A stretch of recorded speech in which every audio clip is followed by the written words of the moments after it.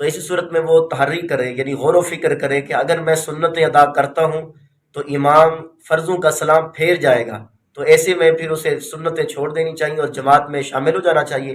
اگر اس کو یوں لگے کہ میں سنتیں پڑھ کر جماعت میں شامل ہو جاؤں گا، اگرچہ آخر میں اتحیات میں جا کر شامل ہو جاؤں گا، تو پھر اسے چاہیے کہ وہ پہلے سنتیں ادا کرے اور اس کے بعد جماعت میں شامل ہو۔